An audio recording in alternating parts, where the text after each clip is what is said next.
Bienvenue dans notre émission On fait le point, un programme créé à l'initiative du président de la République, le général Mamadi Doumbouya, et dédié à l'exercice de redevabilité attendue des commis de l'État.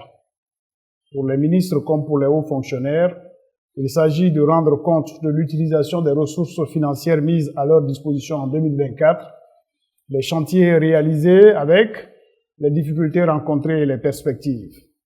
Notre thématique du soir porte sur le secteur de la pêche et nous avons le plaisir d'accueillir une personnalité féminine jeune et dynamique. Son combat actuel, faire en sorte que le secteur de la pêche prenne toute sa place dans l'économie guinéenne et que le Guinéen lambda ait suffisamment de poissons dans sa marmite. Nous recevons Madame Fatima Camara, ministre de la Pêche et de l'Économie maritime. Bonsoir Madame la ministre. Bonsoir. Ce débat est animé par Ibrahima Khalil Diakité et Mahmoud Bari. Bonsoir Mahmoud Bari. Bonsoir Khalil. Et bienvenue donc dans ce numéro de On fait le point. Bonsoir Madame la ministre. Votre département, on va aller dans le vif du sujet, a bénéficié au titre de la loi des finances rectifiée de 2024 près de 221 milliards de francs guinéens. Quels ont été les grands postes de dépenses et les projets que vous avez pu réaliser avec ce montant? Merci Monsieur Diakité. C'est un honneur pour moi de pouvoir m'exprimer sur votre plateau. Donc je tenais déjà à vous remercier pour l'opportunité que vous m'offrez pour venir défendre ou parler de mon budget, des grandes réalisations et des perspectives de 2025. Il faut rappeler que le ministère de la Pêche est un ministère qui met en œuvre les politiques du gouvernement en matière de pêche, d'aquaculture et d'économie maritime. Et comme vous l'avez dit à l'entame, nous avons bénéficié d'un budget d'à peu près de 221 milliards. Et nous avons fait un taux d'engagement cette année de 68%, qui se repartit au niveau du titre 2. Lorsqu'on parle du titre 2, on parle des salaires et traitements. Nous avons pu faire un engagement de 97,93%. Et au niveau du titre 3, qui représente les biens et services, nous avons pu faire un taux d'engagement de 68,41%. Et au niveau des transferts, qui représentent le titre 4, nous avons pu faire 94,62%. Et au niveau du titre 5, des investissements, nous avons pu faire 37,97%. Et ce budget nous a permis de pouvoir atteindre certains objectifs. Parce que lorsque j'ai eu à prendre fonction le 13 mars 2024, pour moi, la vision globale, c'était de pouvoir écouter les acteurs. Parce que souvent, nous nous retrouvons dans les bureaux et nous décidons à la place des bénéficiaires. Et il faut rappeler que le secteur de la pêche est un secteur social et économique.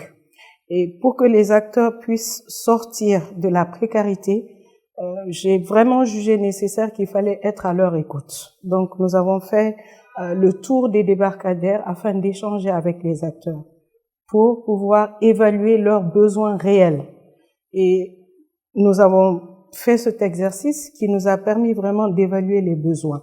Donc, nous avons organisé une tournée au niveau du littoral pour pouvoir mettre à leur disposition, à travers la CONAPEG, des intrants de pêche qui les a vraiment aidés pour améliorer leurs conditions de travail. Et parmi ce qu'on a eu à offrir, c'était une première et dont ils ont beaucoup apprécié. Donc, suite à cela, je pense que pour atteindre des objectifs, il faut un renforcement de capacité.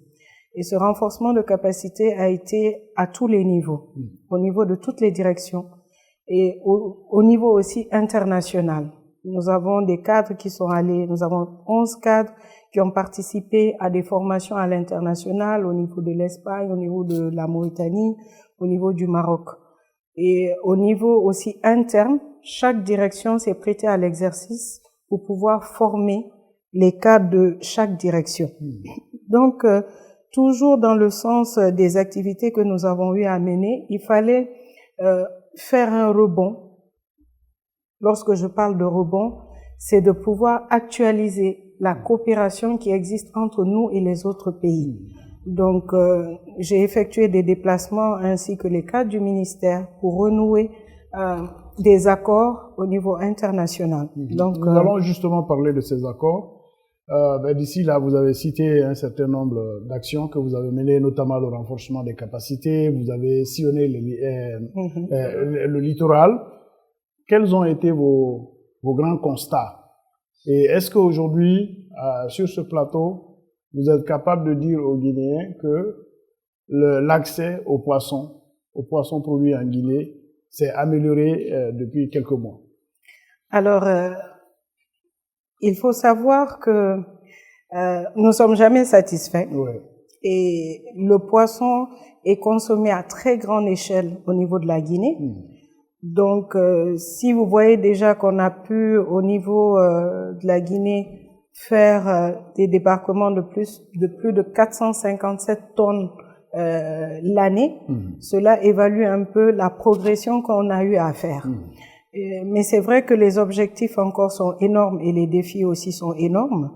Mais nous avons vu, même pendant le repos biologique, une amélioration. Cette fois-ci, les femmes ne sont pas sorties dans la rue pour dire il n'y a pas de poisson sur le marché ou autre.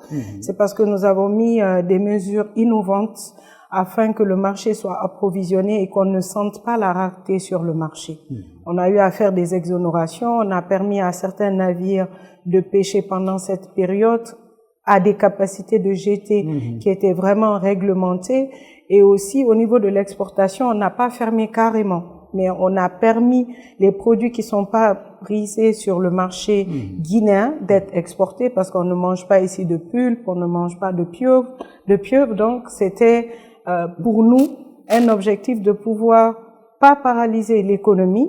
Le trésor continue à bouger et tous les navires qui ont eu l'autorisation avaient l'exigence de débarquer toutes les captures sur le sol guinéen. Donc, c'est ce qui nous a permis de vraiment pallier à une pénurie ou une rupture pendant cette période de repos biologique. Et nous avons aussi réglementé le secteur parce qu'on a eu à faire le plan d'aménagement 2025 qui, pour nous, avec l'intervention de tous les acteurs, réfléchir ensemble, donner des idées afin de mieux réglementer le secteur pour mieux approvisionner le marché local. Donc, je pourrais dire qu'on a amélioré, on a amélioré l'approvisionnement. Certes, il y a des challenges qui restent en termes de respect de la chaîne de valeur, en termes d'approvisionnement au niveau de l'intérieur du pays, mais vous avez constaté que nous avons eu à installer et faire l'inauguration d'un entrepôt de plus de 250 tonnes au niveau de Kankan. Au niveau de Zérékoré, nous avons fini de l'installer et les jours qui suivent ou les mois qui suivent, nous allons procéder aussi à l'inauguration. Ça, c'est des actions de l'État ou bien vous le faites en association avec des partenaires privés, des entrepreneurs privés? Non, justement, par rapport aux différents entrepôts, c'est un projet DTS, priorité présidentielle, qui a été financé 100% par le président de la République. Et ce projet s'appelle PAPAG, le projet d'appui à la pêche artisanale. En Guinée. Voilà. Donc, mais si vous demandez au commun des Guinéens, aux citoyens lambda, moi-même y compris, on dit, ouais, le poisson est pêché en Guinée. On dit, la Guinée a 300 km de côte. Il y a beaucoup de poissons en Guinée, mais le poisson, pratiquement, transite et s'en va à l'étranger. Parce que même le konkoï, que les Guinéens adorent tant, qui est un peu notre marque, parfois, on le trouve pas. Est-ce que c'est ça la réalité des choses? Parce que la réalité m'a l'air un peu plus nuancée. Alors, il faut pas oublier aussi certains aspects. Il faut savoir que nous avons le changement climatique. C'est pour ça que nous anticipons pour pouvoir mieux pallier à la rupture du poisson. Et cela est dû à quoi? Nous réfléchissons sur différentes approches et c'est pour ça que nous mettons un accent particulier en 2025 sur la pisciculture pour pallier à ce problème de changement, de réchauffement climatique. Voilà. Maintenant, bon, vous avez posé des actions louables, certes. Aujourd'hui, vous avez beaucoup de capacités parce que des cadres ont été formés. Vous-même, de visu, vous avez fait le constat sur le terrain. Est-ce qu'aujourd'hui, au niveau du Trésor, le ministre du Budget peut dire, voilà, la pêche maritime a rapporté tant à l'économie guinéenne? Alors, je pense que nous nous réjouissons à chaque fois que nous répondons à cette question parce que nous savons dans la période de février-mars, il y avait une rupture administrative, mais cela ne nous a pas empêché d'atteindre des objectifs.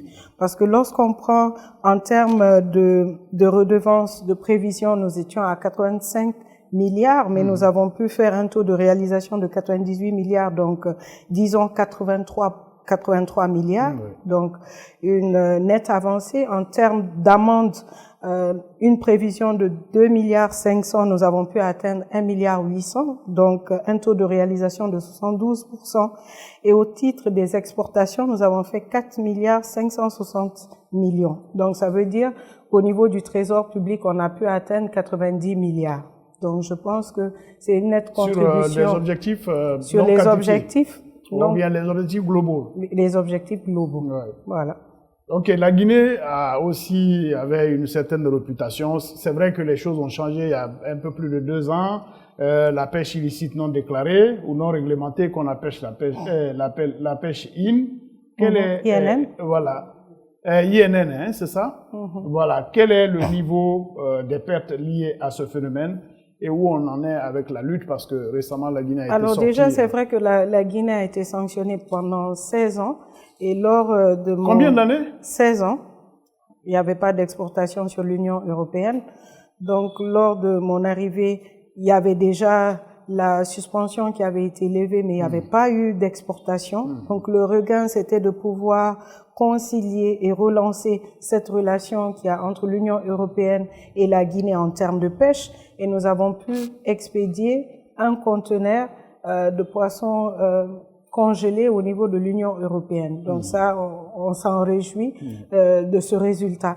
Et je pense que en termes de renforcement de capacité de la surveillance, qui aussi continue, et nous avons vu que cette année, il y a eu assez d'arraisonnement sur nos eaux. Cela prouve vraiment le dynamisme. Ça justifie un peu les ressources que vous avez engrangées. Tout à fait. Ouais, et ces bateaux-là viennent généralement d'où? Parce qu'il semble que c'est notre administration même qui est laxiste et qui ne veut pas souvent voir les bateaux étrangers parce que simplement des fonctionnaires s'accapareraient de ces ressources. Est-ce que c'est vraiment le cas?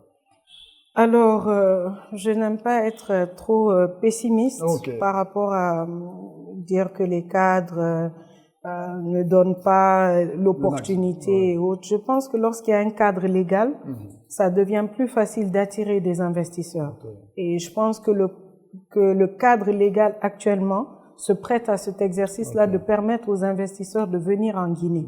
Mais comme je le dis souvent, il ne faut pas inonder nos eaux par des navires, parce qu'il faut aussi protéger la ressource. C'est pour ça que nous faisons des campagnes durant l'année, des campagnes pour évaluer nos ressources. C'est en fonction de cette évaluation de nos ressources qu'on fixe les quotas pour dire le nombre de navires qui doivent être alignés, le nombre de différents types d'espèces qui doivent être capturées sur les eaux. Tout est calculé pour vraiment éviter de détériorer nos mers. Oui. Est-ce que la Guinée est fondamentalement engagée dans la pêche industrielle? Deuxièmement, est-ce qu'on a des accords, parce qu'on sait que le Sénégal, des pays comme le Sénégal, la Mauritanie ont des accords de pêche avec l'Union européenne? Bien sûr.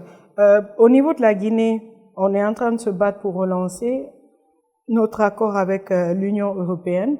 Comme je l'ai dit, à travers les coopérations qu'on est en train de faire à travers le monde, vous avez vu au niveau de la Russie, on a relancé l'accord, ce qui nous a permis d'envoyer le navire Atlantica, qui est un navire scientifique pour pouvoir évaluer nos ressources.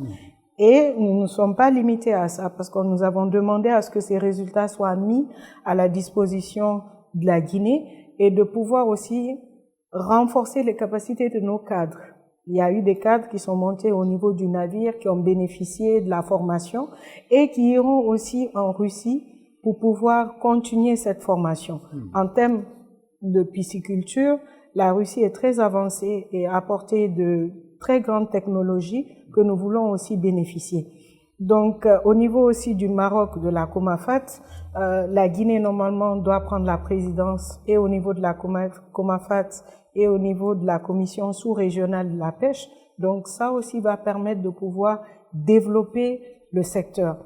Mais lorsqu'on parle aussi d'innovation ou lorsqu'on parle des défis et des perspectives, et ce qu'on a pu atteindre, il faut savoir qu'au niveau de la Banque mondiale qui finance en partenariat avec l'AFD, nous avons pu avoir un financement de 126 millions de dollars, donc qui n'est pas à négliger et qui est une première au niveau de l'Afrique de l'Ouest. Institutionnel, ça va aller dans les institutions. Ça sera un projet et ce projet dont j'aime bien le nom qui s'appelle le projet Kunkui va vraiment aider à faire redémarrer encore plus le secteur de la pêche. La pêche artisanale, la pêche industrielle? La pêche artisanale, la pêche industrielle. Parce que la pêche artisanale, parfois ils disent qu'ils n'ont pas d'interlocuteurs, ils disent qu'ils sont livrés à eux-mêmes et parfois c'est pas... Justement. Alors que nos petits ménages s'approvisionnent à partir de la pêche artisanale. Alors, cette fois-ci, je pense qu'ils ne le diront pas. Ouais, et si vous les interrogez, et comme je l'ai dit, la première démarche que j'ai eu à mener, c'est d'aller vers eux, de les écouter. Et je pense qu'ils ont beaucoup apprécié. Et la dynamique, je les écoute beaucoup. Leur problème à peu près, c'était quoi et quoi, madame? Alors, leur problème, c'est en termes d'équipement. Mais à part les équipements aussi, il faut la formation. Les apprendre comment, si vous prenez la pulpe, par exemple, la pêcher, comment traiter la pulpe pour ne pas qu'elle soit détériorée parce qu'elle doit être exportée et leur faire comprendre parce que lorsqu'il y a une pratique, il y a la réticence au changement. C'est que lorsque les produits halieutiques viennent, qu'ils déversent par terre, on leur dit non, pour l'hygiène, il faut faire ceci, il faut faire cela. C'est tout un processus. Mais cela ne se fait pas avec une confrontation, mais leur montrer que si on veut développer ce secteur, c'est pas uniquement le ministère de la Pêche, mais c'est avec eux les acteurs. Donc c'est pour ça on est vraiment à leur écoute et on leur permet à tout moment de venir au niveau du ministère et ils me rencontrent aussi directement pour échanger, donner des idées à n'importe quel moment. Tout à l'heure, vous avez mentionné les questions d'intrants, les filets de pêche, les pirogues, les gilets. On vous a vu récemment dans les débarcadères en train de distribuer des gilets. Est-ce que la sensibilisation porte? Bien sûr, la sensibilisation porte. Parce que la différence, on les a pas imposé ce qu'on les a offert. C'est eux qui nous ont dit les besoins. Donc on a évalué leurs besoins et en fonction de leurs besoins, on a répondu. Et on a trouvé des solutions pour eux. Donc c'est pour ça ils sont plus réceptifs par rapport à ça, parce que ce qu'on a eu à mettre à leur disposition, c'était vraiment leur nécessité au fait. Oui, mais vous parlez souvent parce que vous n'êtes pas souvent d'accord, ils ne sont pas souvent d'accord avec les bureaucrates sur la qualité de filet qu'il faut employer à gauche, à droite. Parfois, ils disent que non, que c'est de la bureaucratie et que eux, ça les empêche de travailler normalement. Est-ce que c'est aussi votre avis, vous qui avez un regard neuf sur ce secteur? Oui, tout à fait. Lorsque je suis arrivée, il y avait déjà eu les achats d'intrants par rapport au filet. Mais tout dernièrement, j'ai rencontré l'Union des pêcheurs artisans qui ont vraiment identifié le besoin réel en termes de filet, en termes de dimension et du maillet. Donc, par rapport à ça, je les ai dit qu'on va essayer de remédier à ce problème et leur donner essentiellement les filets dont ils ont besoin, qui respectent le maillage, qui leur permet de pêcher les poissons dont ils veulent. Madame, il y a aussi un problème que vous avez trouvé, ça date pas de maintenant, c'est la surveillance de nos côtes. Tout le monde se plaint, tous nos pays voisins, tous les pays voisins à la Guinée se plaignent de ce phénomène qui est beaucoup plus persistant en Guinée. On sait que les choses ont changé, quelles sont les mesures que vous avez mises en place, et dans quelle direction vos prochaines actions vont partir. En tout cas pour la surveillance. Voilà. En termes de surveillance, il faut savoir que c'est pas uniquement le ministère de la Pêche qui est concerné. Nous avons la gendarmerie maritime, nous avons d'autres acteurs qui participent à nous aider pour la surveillance de nos côtes. Et vous avez vu que le président a eu à équiper suffisamment l'armée en termes de navettes. Donc au niveau de la pêche aussi, c'est un défi pour nous qu'on ait nos propres équipements au niveau de nos différentes bases, afin qu'ils puissent vraiment intervenir au moment opportun. Donc pour l'instant, nous travaillons en partenariat avec les autres acteurs qui sont mieux dotés que nous pour pouvoir vraiment assurer la surveillance dans nos eaux. Oui, parce qu'au niveau de la pêche, surtout la pêche industrielle, il y a beaucoup de fléaux qui menacent, notamment les trafics de tout genre. Par exemple, un bateau pourrait dire que moi je fais de la pêche de poisson alors qu'il est bourré de carburant, il est bourré de toutes sortes. Est-ce que vous êtes conscient de ces enjeux? Est-ce que oui, aujourd'hui, la Guinée est outillée pour combattre ce genre de phénomène? Tout à fait. En termes de défense, je pense que vous avez reçu le ministre de la Défense. Oui, tout à fait. En termes de défense, nous sommes équipés dans ce genre. Et au niveau aussi de la coopération qu'on a eu à sceller avec la Russie, nous allons aussi, il y a un volet surveillance qui va nous permettre avec les satellites de pouvoir identifier réellement tout le contenu des différents navires sur nos eaux. Donc je pense qu'en termes de défis 2025 et de perspectives, la surveillance est au cœur de nos préoccupations. Oui, et puis il y a aussi, vous avez des grands projets, notamment le projet de résilience climatique, sécurité alimentaire, avec l'AFD. Hein, c'est de ça que je parlais, le projet Kunkui. Ah oui, c'est ça. Ouais, le projet Kunkui. Aujourd'hui, est-ce que le taux de décaissement, vous êtes à un certain niveau de taux de décaissement qui permet d'impacter vraiment la vie des acteurs? Alors, comme je l'ai dit, il faut savoir que c'est un projet qui va être fait en 2025. Là, on est au niveau démarrage. Il fallait pouvoir faire le partenariat, tout le processus administratif. Donc, vu que ça a été obtenu, les choses vont se faire très rapidement pour éviter que ça soit deux partenaires qui se retrouvent sur un même projet. Ouais, donc, la Banque mondiale et l'AFD ont décidé de se mettre ensemble pour pouvoir vraiment nous aider et nous appuyer dans ce sens. C'est qui est une très bonne chose.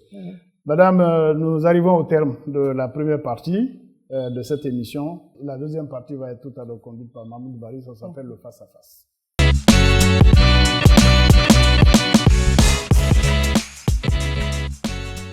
L'émission On fait le point reçoit aujourd'hui Madame Fatima Camara, ministre de la Pêche et de l'économie maritime.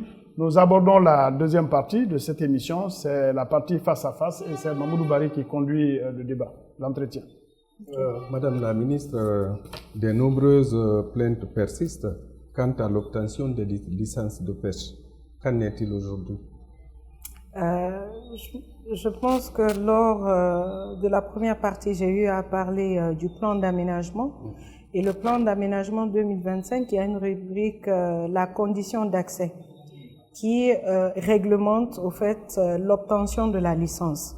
Donc je pense que déjà pour pallier à ce problème, au niveau de 2025, en termes de réforme majeure, c'est la digitalisation. Parce que lorsqu'on parle de digitalisation, ça va vraiment aider les contribuables, ceux qui veulent vraiment se lancer dans le domaine, pour savoir s'ils remplissent toutes les conditions, avoir une facilité pour pouvoir obtenir les licences. Mais je pense qu'avec la nouvelle dynamique et le plan d'aménagement, c'est assez facile. Si les gens respectent les conditions, on ne voit pas pourquoi interdire. Mais comme je l'ai dit, on ne peut pas donner les licences à tout le monde parce qu'il faut aussi protéger nos ressources à travers l'évaluation de la campagne scientifique. Le quota a été fixé et en pêche industrielle et en pêche semi-industrielle et en pêche artisanale. Donc, on ne peut donner que ce que nous avons. Donc, c'est pas tout le monde qui pourra bénéficier, mais ceux qui vont répondre très tôt aux conditions et à la réglementation auront la chance d'avoir l'octroi des licences. Madame la ministre, l'autre question, la coopération japonaise a soutenu longtemps la pêche artisanale, mais aujourd'hui on constate un ralentissement. Qu'est-ce qui se passe? Alors, loin de là, il n'y a pas de ralentissement. Même le week-end passé, nous avons eu une mission de la JICA qui est venue pour déjà évaluer au niveau du débarcadère de Kaloum, mais un autre projet qui est le port de Bessia, qui vont aussi financer. Donc je pense que la coopération existe toujours et nous sommes toujours en bons termes avec le Japon. Et l'autre question, c'est l'empoisonnement. Il y avait un projet d'empoisonnement, surtout en milieu rural. Aujourd'hui, la pisciculture. le développement de la pisciculture. La pisciculture en Guinée pour un peu pallier la demande. Mais comment c'est? Pratiquement, on n'en parle plus. Si on en parle, il faut savoir déjà qu'en 2024, nous avons fait l'empoisonnement de 24 mares, de 548 étangs et 68 bassins hors sol dans les 4 régions naturelles. Donc, c'est pour vous dire qu'au niveau de la pisciculture, on est très en avance. Et comme on a eu à vous le dire, en 2025, nous voulons mettre un accent particulier sur la pisciculture pour pallier au manque d'approvisionnement du poisson sur le marché local. Voilà, mais la conservation pose problème. Et puis même l'accompagnement. Il y a 2 problèmes, il y a la conservation et puis il y a l'accompagnement. Et puis il y a l'accompagnement. Ouais, quand vous parlez d'accompagnement? Non, est-ce que les promoteurs privés ont de l'argent, reçoivent de l'argent, ou bien en tout cas des matières, des comment on appelle appuis, ça, des intrants de la part de l'État, ou bien des structures de l'État? Alors je pense que il faut changer un peu le business mind, un peu réfléchir, voilà, l'esprit entrepreneurial. Donc l'esprit entrepreneurial ici, c'est de pouvoir, ceux qui veulent investir dans le secteur, qui ont une idée, on leur met des cadres à compétences pour leur expliquer qu'ils évaluent leur business, comment est-ce qu'ils peuvent faire pour investir dans le secteur, comment faire pour agrandir leur business. Parce qu'il ne faut pas qu'on s'habitue à chaque fois donner, mais qu'est-ce que, en tant que citoyen, qu'est-ce que nous aussi nous pouvons apporter pour notre pays. Et nous avons des gens qui ont les moyens de pouvoir investir, mais ils ne savent pas où investir. Donc pour nous, c'est de pouvoir mettre un accent, d'attirer les gens, de venir investir dans la pêche, dans la pisciculture, mais pour ça, il faut mettre à profit l'information. Donc voilà aussi un challenge que nous comptons relever en 2025. Nous avons des cadres très compétents dans ce sens, qui s'y connaissent et qui sont prêts à mettre à disposition leur savoir, leur savoir-faire pour aider vraiment ces acteurs qui veulent, dans le privé, qui veulent se lancer dans le domaine de la pêche. Khalil a évoqué tout à l'heure la question de surveillance. Comment travaille le CNSP? Alors, le CNSP... on dit qu'ils n'ont pas beaucoup de moyens. Il n'a pas voulu dire ça. Ça dépend de notre ambition. C'est pour ça qu'on dit qu'on n'a pas suffisamment de moyens. Mais comme j'aime le dire souvent à mes cadres, il faut savoir se vendre. Et pour savoir se vendre, il faut montrer l'utilité de ce que nous voulons pour avoir les armes nécessaires afin de bien faire notre travail. Je pense que si on se rend compte des années précédentes en termes de budget, nous voyons une nette amélioration au fur et à mesure.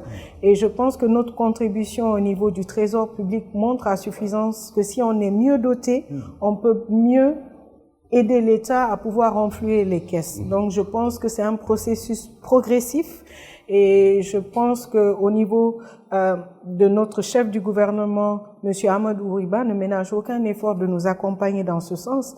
Et je pense que lorsqu'on évalue en termes de besoins le ministère de la Pêche, nous avons vu que lors de la LFI 2025, le Conseil national de la transition a eu à rehausser la subvention du CNSP. Tout ça pour montrer qu'il faut mieux qu'ils aient les moyens nécessaires pour leur politique en termes de surveillance. Donc, dans ce sens, je pense que ça se fera de façon progressive, mais sachez que le gouvernement ne ménagera aucun effort pour nous accompagner dans ce sens. Voilà, parlant des marieuses, vous savez, ces marieuses-là, c'est elles qui alimentent pratiquement ces braves femmes aujourd'hui qui nourrissent pratiquement plusieurs familles. Mais apparemment, il n'y a pas cette collaboration habituelle, on ne vous voit pas. Ah non, non, il y a cette collaboration habituelle. Comment ça se passe? Parce que quand elles sont accompagnées, elles peuvent très bien aider dans les foyers, elles jouent un rôle vraiment important. Dans ce sens, moi, je me réjouis beaucoup parce que en 10 mois d'exercice, il n'y a pas eu de problème avec les marieuses. Ça veut dire qu'il y a cette complicité et cette collaboration entre eux. Je les considère comme mes mamans, comme mes sœurs. En termes d'accompagnement. Oui, justement. En termes d'accompagnement, c'est déjà de leur faire comprendre où est le problème. C'est de situer le problème. Parce qu'elles sont dans cette activité il y a plus des années et des années. Moi, il y a beaucoup de femmes que je rencontre aujourd'hui depuis que j'étais toute petite, on parlait d'elles. Et donc, pour moi, c'était déjà d'identifier, de leur poser la question, mais vous avez fait cette activité pendant toutes ces années, pourquoi il n'y a pas eu de progression? Il faut se poser les bonnes questions pour pouvoir aider la personne, l'interlocuteur qui est en face. Et je pense que c'était la première étape des dysfonctionnements, des manques de solidarité qu'on a essayé de résoudre ensemble pour former une seule force. Et maintenant qu'on a formé une seule force et qu'il y avait différents problèmes, c'est qu'avec elle, on se donne des idées. Voici, il y a un problème, il y a eu une première subvention qui n'a pas marché. Pourquoi ça n'a pas marché? Quel est le mécanisme nouveau qu'on peut mettre en place pour pouvoir les accompagner? Et c'est dans ce sens qu'on est en train de le faire. Parce que j'aime souvent dire, c'est bien beau d'aider, mais il ne faut pas que ça soit des actions qui ne seront pas à long terme. Pour qu'une action soit à long terme, il faut vraiment évaluer le projet, identifier le problème et le résoudre une fois pour toutes. Et je pense que c'est dans ce sens que nous sommes en train d'aller avec les marieuses. Nous avons de très bons rapports et elles sont très ouvertes aux critiques, aux suggestions et elles font des recommandations aussi à notre niveau. On dit souvent que la Guinée a une bonne qualité de poisson. Mais il y a un problème, c'est que nos débarcadères sont insalubres. Alors, pour vous faire rire, lorsque j'ai pris fonction et je suis allée au niveau du débarcadère, j'ai dit, mais si c'est comme ça, je risque de ne plus manger du poisson. Donc, ça a été toute une bataille. Lorsqu'on a offert les intrants au niveau de tout le littoral, on a offert aussi des kits sanitaires. Mais on a fait une sensibilisation aussi pour leur faire comprendre qu'il ne faut pas faire ça, il faut faire ça, il faut respecter des normes quand même. Les normes d'hygiène pour vraiment offrir des produits de qualité à la population guinéenne. Donc, je pense que ça se fait de façon progressive au niveau des ports. On a fait l'étape pilote au niveau de Kaloum. On est en train de le faire au niveau de tout le littoral. Et comme je vous l'ai dit, nos partenaires, c'est les acteurs. Hein. La CONAPEC, c'est les marieuses, c'est l'union des pêcheurs artisans, c'est les professionnels, c'est les industriels. Donc, tout le monde contribue parce qu'on a plus intérêt à se donner les mains pour pouvoir réglementer le secteur afin que c'est du gagnant-gagnant. L'État gagne, les acteurs aussi gagnent et la population s'en réjouit parce qu'ils ont des produits de qualité dans leur assiette. Le débarcadère, à un moment, on avait commencé des travaux d'aménagement des débarcadères, mais il y a longtemps, depuis Mathusalem, comme on dit, hein, il y a plus de 10 ans, 15 ans. De plus en plus, il y a moins de travaux nouveaux, perceptibles sur les débarcadères. Alors laissez-moi vous dire que cette année, vous allez la Banque mondiale va venir. Non, pas seulement la Banque mondiale. Les Japonais. Pas seulement la Banque mondiale, pas seulement les Japonais, mais le président même de la République s'implique personnellement. Vous avez vu qu'il y a eu des déguerpissements au niveau de différents sites, le port de Dixine, au niveau de Temeneta, au niveau de Koléa. Et le président a dit que c'est pas le fait de déguerpir, mais lorsqu'on déguerpit, on veut des ports modernes. Et le président, c'est parce que ça doit être aussi une surprise, mais vous verrez que la première étape qui est le port de Dixine va être un port vraiment à l'image d'ailleurs, ça sera un port moderne. Donc, lorsqu'on va finir, on va sensibiliser tous ceux qui seront là-bas pour leur montrer qu'est-ce qu'il faut pour maintenir le site et ne pas les laisser juste pour les laisser. C'est de leur montrer comment faire pour maintenir l'entretien. Et cela va se démultiplier au niveau des autres ports et débarcadères. Et en termes d'économie maritime, parce que vous ne l'avez pas pratiquement évoqué, qu'est-ce que vous avez fait? Alors, en termes d'économie maritime, nous savons que nous avons une direction qui s'appelle la Direction nationale de l'économie maritime. Donc, la gestion des ports et débarcadères relève d'eux. Et vous avez vu aussi en termes de redevances, en termes d'amende, tout ce qu'on donne au niveau du trésor public. Donc, cela prouve à suffisance que la pêche représente un poids pour le budget global de la Guinée. Je voulais dire par rapport aux intrants, aujourd'hui là, si le département avait une politique d'accompagnement, on aurait pu quand même faire mieux. Alors, les intrants. En termes d'intrants, je pense que c'est une première fois si vous demandez aux acteurs qu'on a mis à disposition tous ces intrants à leur disposition pour partager. Mais ils vont, en retour, ils vous donnent de l'argent ou c'est gratuit? Et pourquoi en Guinée on aime trop gratuit? C'est l'État-providence. On aime trop gratuit. Pour développer un pays, il ne faut pas avoir uniquement la gratuité. Et quand c'est gratuit, des fois on n'en prend pas soin. Donc c'est vrai que ce qu'on demande n'est pas très élevé, c'est ce qui est sur le marché et que les acteurs revendent aux acteurs. Malgré que c'est vrai qu'on a donné gratuitement une partie tout au long du littoral, mais l'autre stock qui est au niveau des acteurs de la pêche, ils les revendent. La pisciculture, bon, vous l'aviez déjà évoqué, mais juste une curiosité. Par rapport à la nouvelle dynamique que vous avez insufflée dans le secteur, parce qu'on en a vu à Zérekouré, quelle est la région qui se tire un peu plus d'affaires?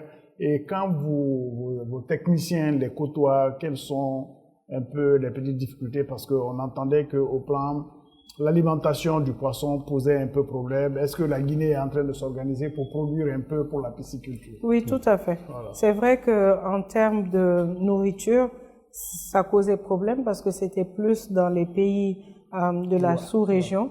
Donc, comme je vous l'ai dit, c'est l'évaluation en fait. L'évaluation des problèmes et trouver des solutions. Et nous avons une équipe très dynamique au sein de la direction, voilà, de la pisciculture, qui font vraiment bouger les lignes et qui ont montré un impact vraiment sur la population, qui se battent et qui nous proposent des solutions afin qu'on puisse pallier cela. Donc, vous allez voir une nette amélioration aussi dans ce sens. Est-ce qu'ils vous ont remonté quelques statistiques? Non, ça va, du point de vue de la couverture, en tout cas des zones où ils émettent, parce qu'on en voit souvent à Zérekouré, un peu en Basse-Côte, mais rarement en Haute-Guinée, ou à part les mares traditionnelles où les gens vont faire la pêche. Alors ça, il faut savoir que c'est la manière, la technique. La technique utilisée est mieux appropriée pour certaines zones et moins que d'autres. Donc, le nouveau business plan, c'est de pouvoir mettre en place dans les zones où il n'y a pas l'opportunité de la technique qui se fait actuellement, de l'améliorer pour qu'on puisse couvrir vraiment tout le territoire. Ça se fait dans les 4 régions, mais comme vous l'avez dit, quel est l'endroit où c'est plus rentable? C'est en forêt. Donc, qu'est-ce qu'il faut faire pour que les autres aussi régions puissent vraiment augmenter leur productivité? Ça, c'est ce qu'on est en train de mettre en... Voilà, nous y travaillons. Voilà. Madame, la deuxième partie aussi est malheureusement terminée. On aurait bien aimé continuer cette partie, mais là, il y a des concitoyens qui ont souhaité s'adresser directement à Madame la ministre, qu'ils ne voient pas tout le temps. Peut-être on va leur demander de passer de temps en temps dans les débarcadères. Donc, ils vous ont posé quelques questions et puis vous allez y répondre. Je vous en prie.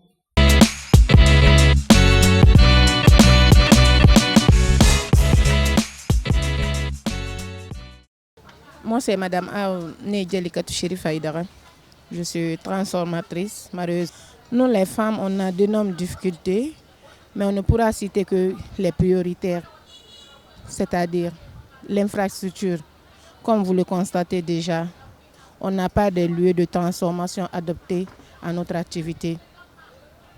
Le deuxième point, on n'a pas de lieu de stockage, c'est-à-dire les frigos. Un moyen quand même pour nous permettre de conserver nos poissons pour éviter les pertes financières.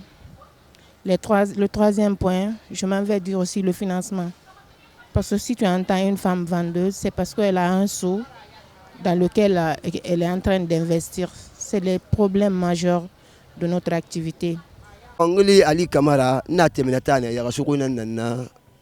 moga yaga soko ko mobala boy ko mona ina ko monge mo magine mo yaga kala mabena motam fansi kama bama na motam bama mini moga man toli fatanga fe na na sinding kering moga be por sinde dik mona mo ko moga man toli moga kunke kanama fo moni kelbe mo siga bori pori da nyame kui mo fa afrindi mo yaga sama dan daga njibe kui por moga por be e bala na kana mona na mo ina mengasai mona na mo ina mengasai kelve be hankam sar Moura menga rumbi na kamsar mobala kia di sebele ma mobala invitation kada ma bara fa abala pour bilinti de bakade na hambrimbe temenata gina biebini coopérative sur le férinala na coopérative sur le fériné na ndenge pour bilinna jibe ji sarang Terminata Koulon de Mabri Sarang. Bébri, Nani. Donc la coopérative sur le fait de couille. Et quand on a un bamenga, c'est ma. Halba qui est pas femme, mais Halba qui est sa moufari. Alors que ressemble à son ira. Et quand on m'a dit la bas de nébé, il a pas eu tout à nous dit cassare à couille. Ndana ma bin disilla. Montol li na nabe. Alors amudangi moraya ga de fira. Motorogi. Bilemma motorogi. Ibala toka. Anakia na kaiki. Iso ya ga tungo bolubina salo kola kola. Ifa fafa iya sama lennaka iba turito donc firigo fammo moyira fiye way kele bole bile way abunda tongo bole bile wo man ga kalale wo ma tongo ma wo ma kan kam bole bile wo sa lokola donc la fiye bole mo konta fili fo minga say kam mo mali kam wo firigo sotoma ka firigo muna mo fanga per dinara ye ka sa de ko ni ya sa dépense kui wala na ga ka 12 ans fili matide muna ma 50 milliards soto da fari donc ka fe na kan na mo be akol mo me ka mo mali firigo fe la nga say ka mo mali mo ka firigo tanto to teminata mo bala toro firigo fe bala mo toro yat abala mo toro yat. Pour répondre à cette dame et à tous les acteurs, cette inquiétude, comme je l'ai dit au préalable, va être réglée au fur et à mesure. En termes d'infrastructure, notre ambition, les ports qui ont été déguerpis vont être réaménagés. Donc ça déjà, c'est une avancée majeure en termes d'impact. Mais il faut savoir aussi que le ministère de la Pêche a déjà eu à signer une convention avec un partenaire pour la rénovation de 5 débarcadères. Donc, ça veut dire que nous aurons assez d'infrastructures qui pourront répondre vraiment aux besoins des acteurs de la pêche. En termes de stockage, vous avez vu que nous avons commencé à mettre des entrepôts au niveau décentralisé, mais au niveau aussi de Conakry, nous allons le faire à travers le projet PAPAC DTS, qui est un projet prioritaire du président de la République. En termes de financement, nous sommes en train de réfléchir sur le meilleur mécanisme pour pouvoir accompagner les femmes. En union ou individuellement, cela va se résoudre avec leur concours et le meilleur mécanisme que nous allons trouver pour les aider à développer leur activité. Le deuxième intervenant parlait beaucoup plus du réaménagement qui est en cours, notamment à Temenetaï, et puis la coopération. Il file pas le meilleur coton avec la pêche industrielle, la pêche artisanale et la pêche industrielle. Je pense que si j'ai bien compris sa question. Au fait, c'est vrai qu'il y a toujours cette guéguerre entre la pêche artisanale et la pêche industrielle. Mais à travers le plan d'aménagement 2025, nous avons fixé les différentes délimitations qui ne les permettent pas de pouvoir chevaucher, chacun dans leur zone appropriée pour mener à bien leur activité de pêche. Et en termes d'infrastructure, comme je l'ai dit, peut-être ils ne sont pas encore informés, mais il y aura plus de communication là-dessus. Le président de la République s'implique personnellement afin que tous les débarcadères qui ont été déguerpis puissent être réaménagés. Donc, vu que c'est une priorité présidentielle, c'est pas uniquement le ministère de la Pêche, mais tout le gouvernement va s'atteler à pouvoir accélérer cette réalisation. Donc, monsieur, vous allez être bientôt satisfait, ainsi que les autres acteurs. Oui, la dernière tante qui a parlé, elle, c'est véritablement un cri de cœur qu'elle a poussé pour les frigos et non pas de conservation. Mais quand elles vont fumer le poisson, parfois le poisson n'est pas entièrement écoulé, et ça c'est des choses que nous vivons avec elles, et elles ne peuvent plus retourner dans les frigos. Mais si ils ont des frigos de grande capacité, on peut stocker et fumer progressivement, petit à petit. C'est un peu comme je ça, vous la l'ai dynamique. dit, Voilà. c'est de l'innovation aussi. Les techniques changent au fur et à mesure.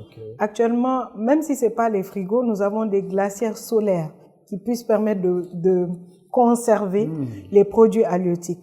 Donc, nous sommes en train de réfléchir par rapport à beaucoup de mécanismes et d'autres business qui puissent pallier d'abord à un problème avant de trouver les solutions. Ces glacières solaires dont nous avons eu à recevoir la dame du FIED à travers ma consoeur du ministère de la promotion féminine et des personnes vulnérables qui a vraiment fait un link pour que je puisse rencontrer cette dame.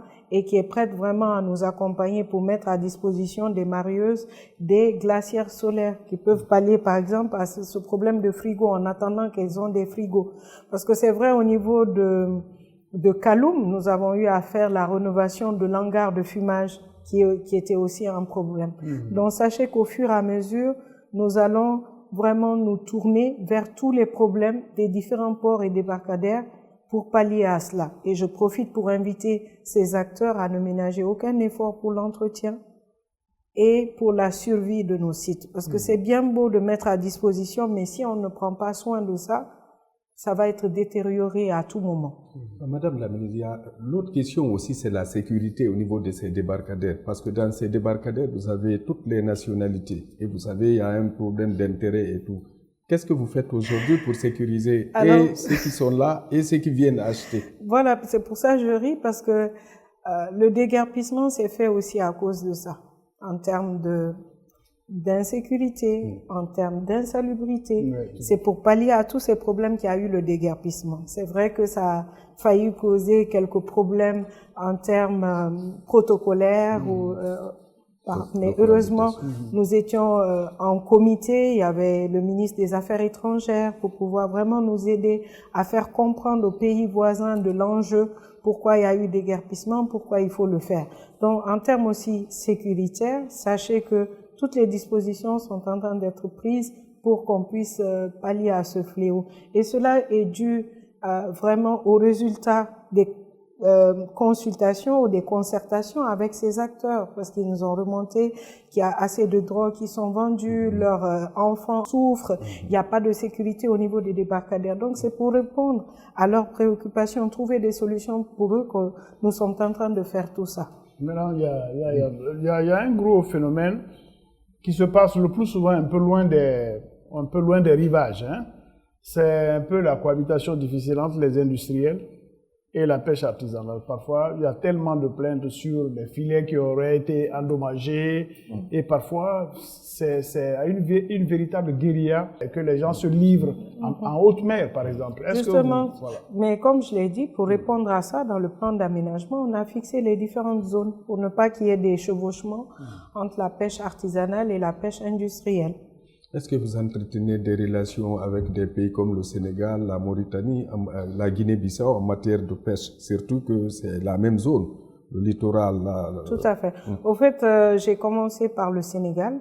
Ma consoeur qui est là-bas, on a vraiment de très bonnes relations. On s'est retrouvés dans un autre pays, on a eu à échanger. Et il y a une mission qui ira dans les mois à venir pour signer un accord avec le Sénégal. Et cela se fera aussi avec les autres pays voisins. Aujourd'hui, en matière de pêche, ça fait pas trop longtemps que vous êtes là-bas, il y a 10 mois seulement, je suis tenté de dire. Mais à la pratique, quels sont les vrais problèmes de gouvernance que vous avez détectés sur place et comment vous vous y prenez pour pouvoir les adresser, ces grands problèmes de gouvernance? Des fois, c'est difficile pour moi de répondre à cette question parce qu'en tant que leader, c'est vrai que lorsqu'on vient dans un nouveau environnement, il y a toujours la réticence. Et le président dit souvent, ceux qui n'arrivent pas à adopter les gens qui sont leurs subordonnés, et d'après ces termes, ça veut dire que c'est pas un bon leader. Un bon leader. Voilà. Donc pour moi, le challenge était déjà l'esprit d'équipe. Faire comprendre aux gens notre importance. Nous avons eu la chance d'occuper des fonctions. Quel est le rôle véritable que nous pouvons faire pour la population? Leur montrer la nécessité de contribuer. Et je ne peux pas le faire seul. C'est avec eux que je dois le faire. Donc c'était le mindset. C'était la première chose, le travail, leur faire comprendre que c'est un travail d'équipe, qu'on doit travailler ensemble, on doit le faire ensemble. Et le fait de répéter tout le temps ça leur montre leur utilité et ils se sentent vraiment utiles à contribuer pour développer le secteur. Donc ce fut un premier challenge et je pense que j'ai pu relever cela. Et maintenant, c'est la formation parce qu'il y a certains profils qui nous manquent et pour combler ce gap, c'est pour ça que j'ai vraiment voulu mettre l'accent sur la formation. Il faut qu'il y ait des formations, il faut que nous ayons des profils. Et j'ai pas hésité aussi de tendre la main aux anciens, des personnes qui ont plus d'expérience dans le domaine pour qu'ils puissent nous apporter leur expertise, partager les idées avec nous, afin que nous puissions vraiment développer le secteur de la pêche. 2025, le budget initial du ministère de la Pêche a été adopté.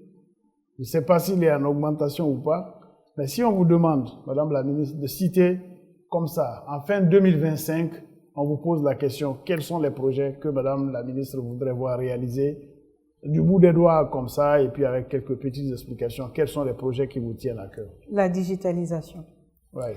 La digitalisation, parce que c'est une priorité du président et du chef du gouvernement, M. Amadou Riba, que l'administration soit complètement digitalisée et qu'on n'ait plus les plaintes pour dire je n'ai pas de licence, je n'ai pas été favorisé par rapport à l'autre, ou bien elle connaît tel par rapport à tel. Je pense que ça va régler un problème majeur au niveau de la pêche.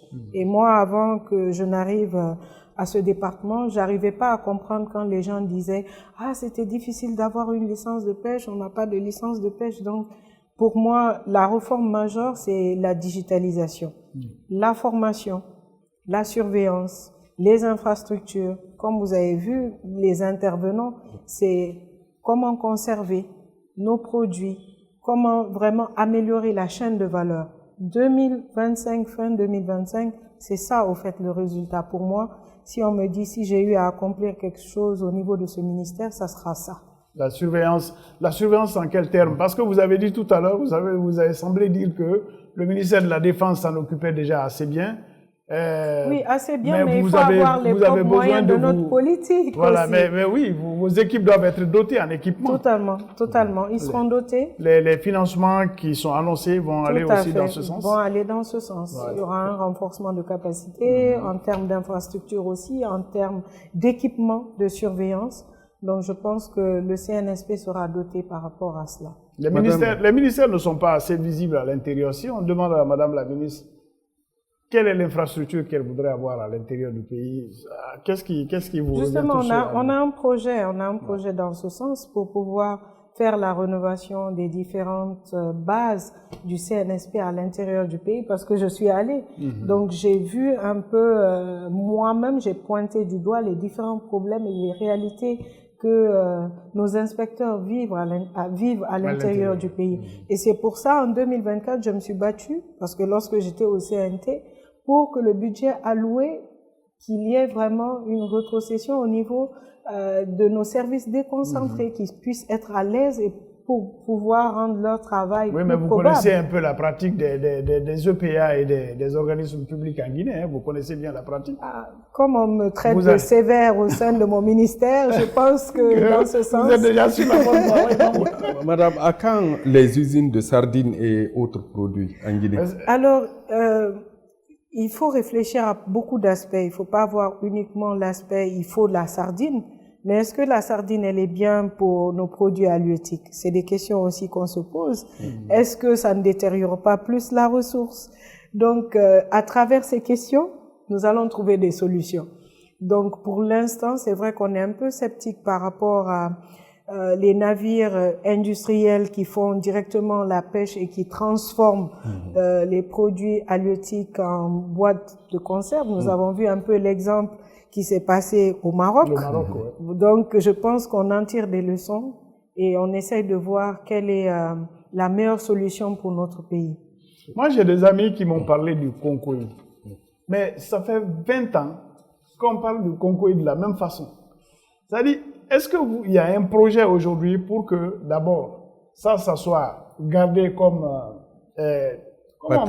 patrimoine, label de la Guinée, oui, est-ce qu'il y a un projet, est-ce qu'il y a une amélioration de sa production, de sa conservation? Ça, c'est ma sœur Diaka qui va répondre à cette question-là. Donc, moi, je ne peux mettre qu'à disposition. Et en termes de label ou de promotion et autres, c'est le ministère du Commerce qui s'en occupe. Voilà. Madame la ministre, ce débat est arrivé à son terme. Si vous avez quelques réflexions, quelques sensibilisations à faire par rapport à votre travail de tous les jours, bon, pour le micro, on vous laisse le micro. Alors déjà, c'est de pouvoir remercier le chef de l'État qui a placé sa confiance en moi pour une deuxième fois.